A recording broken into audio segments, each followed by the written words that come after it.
Halo semua, balik lagi di Ruang Komik. Di video Demon Lucky sebelumnya, kita sampai di Shiksu yang mengunjungi toko buku Linji dengan membawa sesuatu yang dia dapat dari pertempurannya sebelumnya.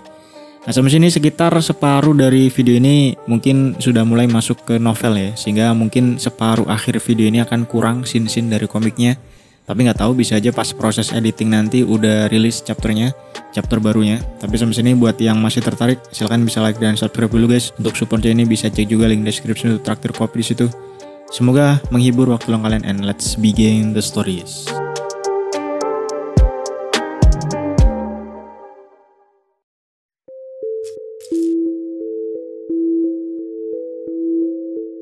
Oke, jadi setelah datangnya Shiksu sebelumnya yang mengunjungi tokonya Linji, yang singkat cerita di situ Shiksu ini memperpanjang peminjaman bukunya yang berjudul Blood and Beast dan The Will of Steel, yang posisinya sebenarnya masih belum sepenuhnya dia pelajari, tapi itu pun Shiksu sudah berhasil naik ke hampir tingkat destruktif. Jadi kurang lebih sama seperti kekuatannya si Ackerman, jadi 11-12 sama si Ackerman ya. Lalu selain itu, Shiksu juga memberikan box segel yang sebelumnya dia dapat ketika menyerang markas White Wolf yang berisi formula darah Dream Beast milik White Wolf. Yang mungkin sampai sini kalian lupa, di sekitar part 16 setelah penyerangan Rain God atau Dewa Hujan dan setelah kematian Harris, ketua White Wolf, grup hunter milik Shiksu yang bernama Spider singkat cerita nyerang markasnya si White Wolf dan berhasil mengambil beberapa aset. Salah satunya formula original milik White Wolf. Nah, si formula ini ada di dalam box berukuran sekitar 20 cm-an yang dilindungi oleh sigil atau mantra tulis yang memang cukup kuat dan bisanya itu dibuka oleh seorang white mage yang berpengalaman di bidang sigil ini. Nah, namun karena kasus Ruen dulu, yang kalau kalian ingat saat itu kan setelah Ruen dimakan sama gargolnya si Linji, Shiksu bisa mendeteksi bahwa segel loyalitas milik Ruen itu sudah rusak. Ini ada di part 4 ya. Jadi karena kasus rusaknya segel Ruen tersebut, Shiksu ini tidak mau lagi meminta bantuan kepada White Mage dari keluarganya untuk membuka box formula tadi. Karena segel Ruen yang rusak dulu itu menjadi bukti kalau ada pengkhianat yang membocorkan metode segelnya ke pihak luar. Dan sampai sini masih belum diketahui pengkhianatnya itu siapa. Sehingga balik lagi ke toko Linji, di situ Shiksu memberikan box formula tersebut ke Linji untuk meminta tolong dibukakan lah, sambil melaporkan juga atau lebih ke menceritakan kali ya, kalau dia sudah berhasil membalaskan dendamnya kepada si Harris selaku orang yang mengkhianati dia, meskipun masih ada beberapa masalah katanya, dan box tersebut merupakan item yang ditinggalkan oleh si Harris, sehingga minta tolong dibukakan kepada si Linji. Nah, sampai sini Linji ini masih mengira konteks pembicaraan mereka ini adalah Shiksu berhasil balas dendam ke mantannya yang berkhianat, yang memang dulu pernah diceritakan Shiksu di part 3 kalau nggak salah ya, ketika saat itu Shiksu pertama kali masuk ke tokonya si Linji. Lalu Linji menduga box tersebut seperti semacam berangkas kecil yang mungkin saja berisi foto atau suatu item yang digunakan untuk mengancam Shiksu. Karena kan dari awal Linji ini sudah menduga kalau pengkhianatan mantan Shiksu ini bukan sekedar kisah cinta belaka, tapi memang ada konspirasi yang melibatkan Luo Resource Development di belakangnya. Dan memang itu cukup wajar karena Shiksu sendiri ini adalah anak dari Jibonong atau pemilik Luo Resource Development. Nah, lalu Linji menerima box tersebut sambil dia lihat-lihat sekilas. Ketika di sisi lain, Shiksu ini sebenarnya juga agak-agak panik ya, karena takutnya Bos Lin ini merasa waktunya sia-sia karena membantu suatu hal yang sangat sepele seperti itu. Meskipun sebenarnya box tersebut harusnya juga sangat kuat karena Harris menyimpan formula original White Wolf-nya di situ. Artinya Harris sendiri percaya dengan ketahanan box tersebut. Tapi kan tetap aja untuk seorang Bos Lin, box dengan sigil dari White Mage seperti itu hanyalah sebuah mainan ibaratnya. Jadi Shiksu ini takut kalau Bos Lin ini merasa waktunya sia-sia. Lalu setelah Linji melihat-lihat sekilas box tersebut, dia kemudian memberikan boxnya ke Muen dulu karena seperti biasa ingin ngobrol terlebih dahulu dengan Shiksu, sambil tentunya mengenalkan sosok Muen sebagai asisten pribadinya. Dan di situ Muen dan Shiksu pun saling sapa-sapaan, yang di sini Shiksu ini bisa merasakan kalau Muen ini seperti bukan manusia, tapi seperti gabungan antara metal dan plastik. Karena memang Muen kan sebuah homunculus ya, dan sepertinya Shiksu ini bisa merasakan hal tersebut. Tapi terlepas dari itu, setelah memberikan box tadi kepada Muen sementara supaya Linji ini bisa ngobrol sedikit dengan Shiksu, Linji merasa bertanya-tanya kenapa si Nona ini atau si Shiksu ini meminta bantuan Linji terkait membuka box tersebut, yang harusnya kan cukup sepele ya untuk sekelas keluarga Ji yang merupakan keluarga konglomerat. Sehingga Lin Ji sontak berpikir mungkin karena Siksu ini tidak punya orang yang bisa dipercaya di keluarganya. Karena lagi-lagi dulu bawahannya si Ru'en pun juga di pandangan Lin Ji tiba-tiba hilang. Dan saat itu Lin Ji berpikir mungkin aja si Ru'en ini atau bawahannya ini melapor kepada keluarganya terkait sesuatu yang dilakukan oleh Siksu, termasuk mengunjungi toko buku Lin Ji yang saat itu cukup tidak make sense kenapa anak seorang konglomerat ini datang ke toko kecil yang kumuh pinggir jalan seperti itu ya. Jadi artinya sepertinya memang ada konflik antara Siksu dan Ji Bonong bapaknya. Alhasil Lin Ji pun bertanya kepada Siksu bahwa apakah dia ini berbicara dengan bapaknya. Atau maksudnya ini kalau dia rukun sama bapaknya dan sering ngobrol kan harusnya kejadian dengan si mantannya ini tidak terjadi harusnya. Namun justru yang dipikirkan Siksu, Lin Ji ini sepertinya sudah tahu pembicaraan dia dengan ayahnya terkait kerjasama dengan Lin Ji. Yang saat itu kan si bapaknya, si Ji Bonong ketika dia diceritakan tentang sosok Lin Ji ini oleh si Siksu, di situ dia sempat ragu, tapi kemudian berhasil dibujuk sama Siksu supaya ayahnya ini bisa bekerja sama dengan toko bukunya si Lin Ji.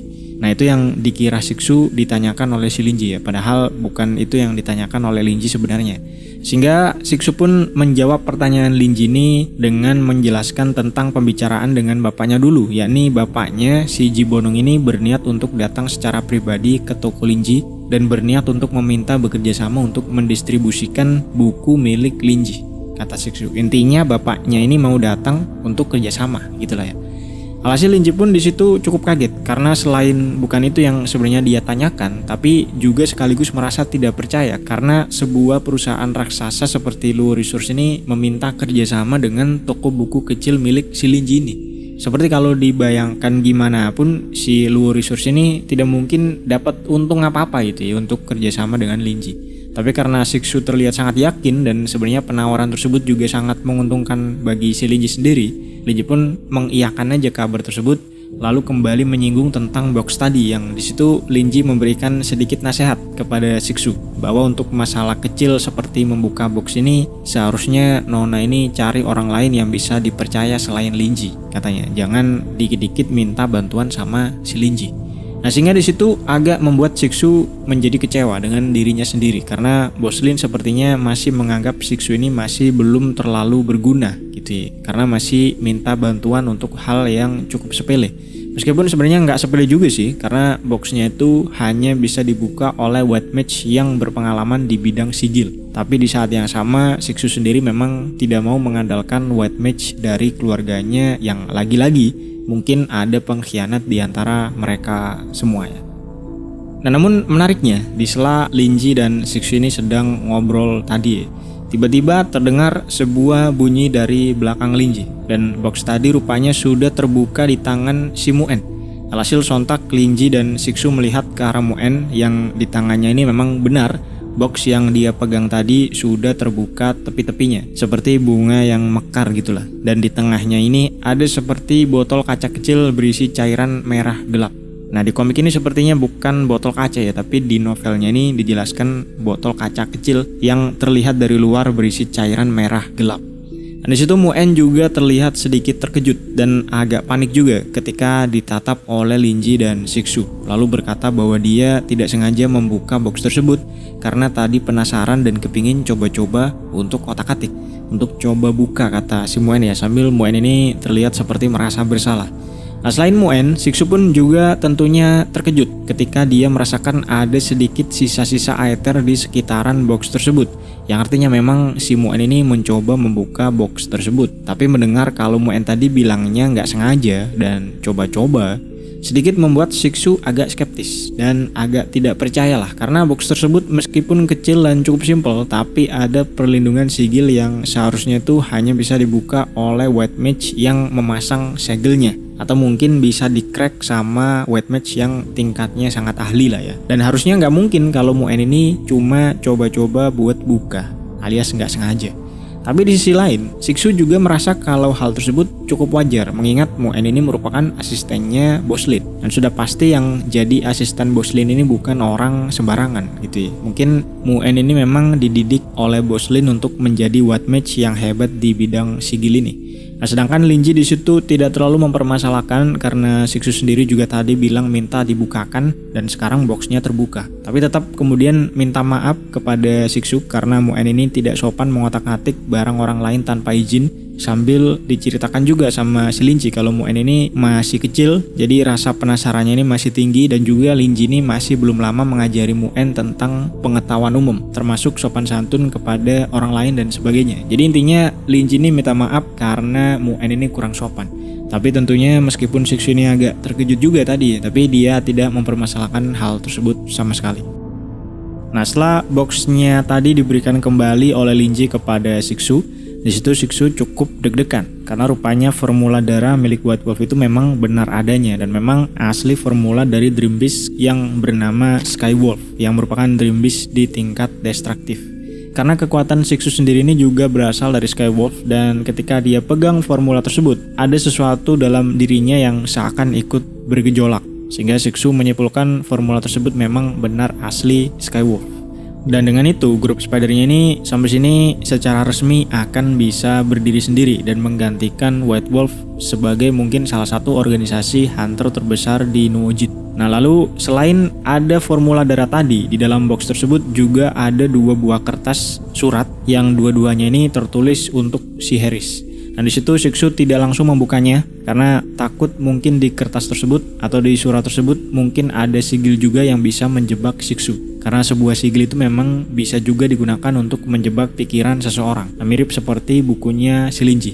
Apalagi dia juga sudah berhasil mendapatkan formula originalnya, jadi tidak perlu mengambil resiko. Nah, itu pemikiran Siksu awalnya ya. Nah, tapi di sisi lain, karena 2 kertas tadi atau surat tadi disimpan oleh Harris ke dalam boxnya, nah itu artinya surat tersebut sama pentingnya dengan formula original. Lalu singkat cerita, terpikirlah oleh Siksu bahwa apakah mungkin surat tersebut berisi sumber dari formula originalnya atau mungkin seperti resepnya gitu kali ya. Sehingga Siksu pun sejenak melirik ke Linji yang saat itu sedang membaca buku dan membiarkan Siksu dengan urusannya sendiri. Jadi si Linji ini sebenarnya menghormati privasi Ji Siksu lah ya. Yang kemudian dianggap oleh Siksu kalau Bos Lin ini tidak memberikan peringatan apapun, artinya surat tersebut aman untuk dibuka oleh Siksu. Alhasil Siksu pun memberanikan diri untuk membuka kedua surat tersebut, yang dimana dua-duanya ini punya logo atau simbol yang sama, yakni sebilah pedang dikelilingi api melingkar, yang dimana Siksu sendiri ini tidak tahu itu simbol dari organisasi apa atau kelompok apa. Lalu kedua surat tersebut itu dikirim di waktu yang berbeda. Surat yang pertama itu dikirim untuk Harris 30 tahun yang lalu, ketika Harris ini baru awal-awal menjadi hunter. Lalu satunya untuk Harris 30 tahun selanjutnya ketika dia sudah menjadi ketua White Wolf dan punya kekuatan yang cukup besar, bahkan terkenal di kalangan para hunter. Meskipun saat itu Harris memulai karir hunternya ini dari seorang yang bukan siapa-siapa ya. Lalu singkat cerita dapat formula darah Dream Beast ini dan naik menjadi ketua White Wolf yang disegani. Meskipun ya sebenarnya tidak ada yang terlalu peduli juga dari mana atau dari siapa formula yang didapat oleh si Harris tersebut. Tapi yang pasti sampai sekarang tidak ada yang tahu asal muasal formula original milik Harris tersebut. Sampai barulah di situ Siksu akhirnya paham kalau asal muasal dari formula original Harris ini adalah dari pengirim kedua surat tersebut.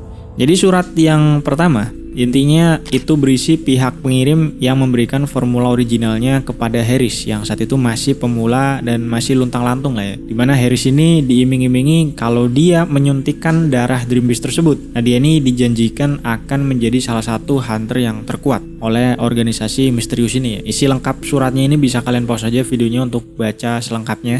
Nah, tapi intinya sudah bisa kita tebak setelah itu Harris ini menerima tawaran organisasi tersebut dan akhirnya naik sampai menjadi ketua White Wolf. Lalu surat yang kedua itu dikirim tak lama sebelum kejadian Magic Mirror, di mana isinya memberitahukan kepada Harris kalau 1 minggu kemudian Magic Mirror-nya ini akan tersummon dari Dream Beast di jalan nomor 27. Lalu si pengirim ini menyuruh Harris untuk mendapatkan summon Magic Mirror tersebut. Nah, tapi siapa sangka justru kejadian itulah yang justru membinasakan si Harris ini. Memang cukup miris ya. Tapi artinya mungkin saja Harris ini selama 30 tahun ini memang hanya dimanfaatkan oleh organisasi misterius tersebut sampai akhir hayatnya dengan tujuan apa masih belum dijelaskan dan masih cukup misterius. Nah, di saat yang sama, Linji saat itu memang menghargai privasi dari Siksu ya, dengan tidak mempedulikan dan tidak menanyakan apa isi dari box tersebut.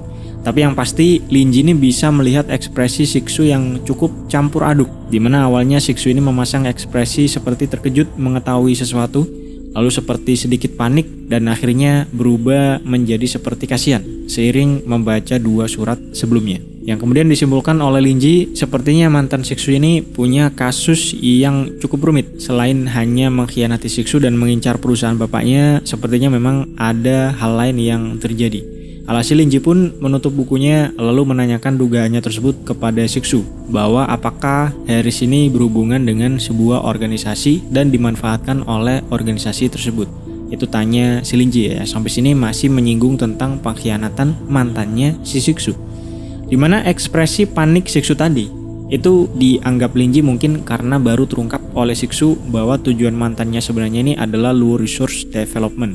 Dan ekspresi kasihan dari Siksu tadi itu mungkin karena si mantannya ini masih belum tahu kalau dia cuma dimanfaatkan oleh organisasi di belakangnya yang merupakan pelaku sebenarnya yang mengincar Luo Resource Development. Karena mungkin aja Luo Resource Development ini sudah terlalu lama memonopoli pasar sehingga ada organisasi yang berusaha untuk menggulingkan kekuasaan Luo Resource ini dengan cara memanfaatkan mantannya si Siksu alias si Harris ini. Itu yang disimpulkan oleh Linji. Nah, tapi karena memang kesimpulan Linji itu cukup mirip dengan yang sebenarnya Harris alami ya, dimana memang Harris ini disetir oleh organisasi misterius si pengirim surat tersebut. Alhasil Siksu pun menjawab bahwa memang benar apa yang dikatakan Bos Lin tersebut. Dan organisasi ini juga sepertinya cukup besar dan tersembunyi, kata Siksu. Sehingga karena dugaan Linji ini sudah terkonfirmasi oleh Siksu sendiri, Linji pun setelah itu memberikan nasihat supaya memberitahukan hal tersebut kepada bapaknya atau si Jibonong untuk supaya berhati-hati, siapa tahu organisasi ini bisa membahayakan Luo Resource Development, kata si Linji ya. Dan lagi-lagi itu memang apa yang dipikirkan oleh si Siksu, dimana Siksu memang dari awal masuk ke dunia para makhluk extraordinary ini untuk mempersiapkan masa depan Luo Resource Development yang selama ini bisa dibilang hanya bermain di permukaan saja, di kalangan manusia biasa aja. Sehingga Siksu ini nyemplung ke dunia para mutan supaya di masa depan nanti bisa mimpin Luo Resource dan supaya mereka ini pede juga di kalangan para makhluk extraordinary dan tidak dipandang sebelah mata oleh mereka. Memang cukup menakutkan ya, mengingat organisasi misterius tadi beroperasi secara sembunyi-sembunyi. Jadi siapa tahu mungkin ada banyak pihak lain selain Harris yang menjadi antek-antek si organisasi ini. Itu pikir si Siksu ya. Nah, tapi menariknya karena pemikiran itu juga, Siksu ini agak-agak menduga-duga nih. Dia baru sadar atau baru ngeh ya kalau Bos Lin ini cara operasinya mirip-mirip dengan organisasi tadi, dimana memang sama-sama tidak muncul di permukaan dan mengendalikan bidaknya masing-masing dari belakang. Sehingga Siksu menduga apakah mungkin organisasi misterius yang ada di balik Harris ini sedang bermain dalam tanda kutip ya dengan Bos Lin. Karena semua kejadian besar akhir-akhir ini yang berujung kepada kasus Magic Mirror kemarin itu dibaliknya ada 2 pihak, yakni organisasi misterius yang mengendalikan Harris dengan grupnya, lalu di sisi lain ada si Linji yang mengendalikan Siksu dengan grupnya juga. Ya meskipun mungkin ada pihak lain juga yang dikendalikan ya, seperti misalnya si Ackerman dan juga si Wilde. Tapi intinya kan ada 2 pihak yang sedang bermain di belakang, yakni Linji dan organisasi misterius tersebut, yang dalam kasus Magic Mirror kemarin itu dimenangkan oleh si Linji. Lalu karena Siksu berperan cukup besar atas kemenangan Linji ini, sebagai hadiahnya Siksu mendapatkan formula original White Wolf. Dan semua itu memang berkaitan satu sama lain, diatur oleh si Mamang Linji. Jadi itu yang ada di pikiran Siksu ya. Oke, setelah urusan tentang boxnya ini selesai, di situ singkatnya Linji menceritakan tentang Ackerman yang butuh kerjaan dan minta tolong ke Siksu untuk memberikan pekerjaan kepada Ackerman, yang berujung kepada bergabungnya si Ackerman nanti ke grup spidernya G-Siksu. Tapi karena kemarin di komiknya ini si Ackerman sudah bergabung dengan Siksu, jadi part ini kita lewati aja sampai setelah percakapan mereka tersebut. Sebenarnya hari saat itu sudah cukup malam Karena si Vincent aja yang sebelumnya datang itu udah sekitar pukul 9 malam. Jadi percakapan Linji dengan Siksu ini sudah sekitar jam 11 malam. Sehingga Linji pun mengisyaratkan kepada Siksu ini untuk segera pulang jika tidak ada urusan lagi. Alhasil Siksu pun mengemasi barang-barang tadi, surat dan sebagainya tadi. Namun ketika dia ini mau mengemasi box segelnya, di situ Linji melihat si Muen ini menatap box tersebut dengan memasang ekspresi kepingin, alias menginginkan box tersebut. Sehingga Linji pun bertanya kepada Siksu apakah dia boleh meminta box tersebut, dan kemudian dibolehkan oleh si Siksu. Dan sebagai imbalannya, Linji di situ menawarkan kepada Siksu untuk membawa apapun yang ada di toko bukunya. Nah, sehingga Siksu berpikir mungkin itu adalah ujian dari Bos Lim. Karena kalau formula darahnya tadi itu tidak ditaruh ke dalam box segel, itu aromanya bisa menarik perhatian makhluk extraordinary yang lain. Dan karena darahnya tadi itu adalah darah Dream Beast Skywolf yang merupakan Dream Beast tingkat destruktif, ya mungkin makhluk yang tertarik dengan darah tersebut juga ada di tingkat destruktif. Jadi cukup berbahaya lah. Nah, tapi karena tadi diminta langsung sama si Linji, ya Siksu mau gak mau memperbolehkan. Lalu karena tadi Linji mengatakan boleh membawa apapun yang ada di toko buku, artinya sebagai imbalannya ini mungkin bukan terbatas kepada buku saja. Meskipun sebenarnya Siksu ini juga pengen punya buku yang lain ya, tapi dia sendiri aja masih punya 2 buku yang belum sepenuhnya selesai dia baca. Jadi kalau untuk buku yang lain sepertinya skip dulu. Lalu sebenarnya Siksu sempat melirik ke arah si Gargoyle, tapi kekuatan Gargoyle tersebut hanya sebatas pandemonium saja, sedangkan Siksu sendiri ini sudah jauh lebih kuat. Jadi sepertinya si Gargoyle ini tidak akan terlalu membantu ke depannya.